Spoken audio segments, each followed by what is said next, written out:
You are torn between exploring Esk more and learning more of the Skorian culture. You decide that to complete your mission, understanding the people is of paramount import. I'd be honoured to dine with your family, you finally say. But will you not be busy with your ledger? You indicate towards his book that he showed you earlier. No, Skorian mills are a vital piece of our day-to-day dealings. I shall finish my work after we eat. Let us head to the Nafar. With that, he guides you up the hill. Nafar is the first word he has said that was not in your native tongue. You had some knowledge of the Skorian language and knew it meant simply the place to eat. You were not sure what you were expecting of Skorian dining habits, but you had no idea it would be like this. Underneath a permanent tent-like structure, there were people crammed into seating, stepping over each other, sharing each other's food, and general laughter and merriment. You glance over to see a young boy and girl beating each other to a pulp. The girl eventually wins, dropping the young boy with a powerful uppercut. He yields, they both laugh and walk off together. You cannot be shy in here, foreigner. My family is over there. The guide points into the tent, but it is such a mass of people, you have no idea who he was indicating to. As you get closer, you notice there is almost every colour on the clothing of the Skorian people, except for yellow. There is also a small pond area where many are swimming, either naked or so close to it they might as well be. They travel to and from the tent to eat, not bothering to clothe themselves. You are stunned to see such happiness. Your guide laughs and gestures for you to sit next to him.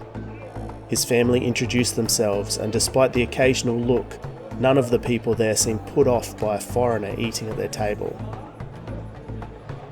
I wasn't sure what to expect, but this is incredible, you say to his family. Anyone close to you speaks in your native tongue, even those directly not talking to you. When you ask your guide, he clarifies that they are doing it for your benefit, and that normally they would all be speaking Skorian. Eating food was a time of celebration every day, and almost anyone was welcome. No Dayahade is to take place here. When you give him a confused look, he laughs, then draws a finger across his throat. You ask him about the colours directly, not sure if your bluntness would be considered an offence. You think back to your training and realise nothing you had learned had prepared you for just how starkly different this culture was from your own. Much better, your guide states. Skorians prefer straightforward conversation. Your people have mastered the art of talking and saying nothing. It is a waste of time.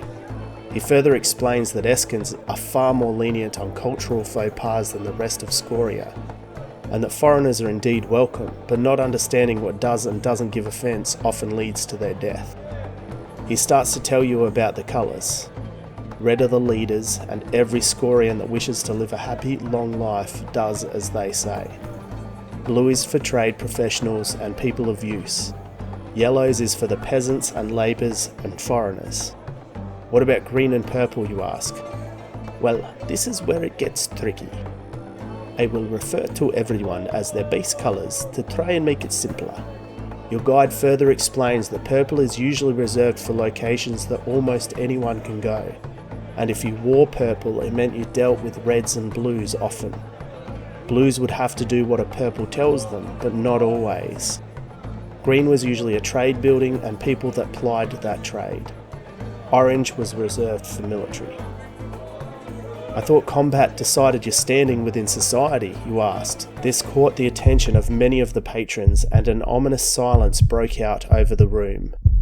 Then it erupted in raucous laughing. We don't just bludgeon each other to death, your guide says through tears of mirth. It is true, combat is a defining factor of our society, but a red cannot just go and bludgeon a blue for a cheaper piece of bread. That would put the blue out of business and leave the red with nothing to eat. How am I allowed to eat here? So many questions, foreigner. Enjoy your food. With that, conversation shifted to lighter stories, mainly led by the guide's children. You find yourself lost in the sheer joy of the event and are surprised to learn this is how they eat every evening. People stepping over each other, sitting in new places, By the end of the feast, the people sitting next to you were not the people you started dining with. "Come swim," a younger lady wearing purple asked you directly. The red that was sitting next to you chimed in, "Yes, foreigner, come. That white skin of yours will light the pool like a second sun." There was no hostility in the man's words, and it seemed like they genuinely wanted you to join in with their celebrations. You pause for a moment and think that you may need to get back to your lodgings for the evening, though taking a dip in the water would be a nice way to finish off the celebrations. Okay, thanks for watching everyone. The next choice we have to make is either to head back to your housing for the evening, as it is getting really late, or join the two Scorians for a swim. Make sure to leave your choices down in the comments section and leave a like on the video if you'd like to see more. We'll see you guys next time.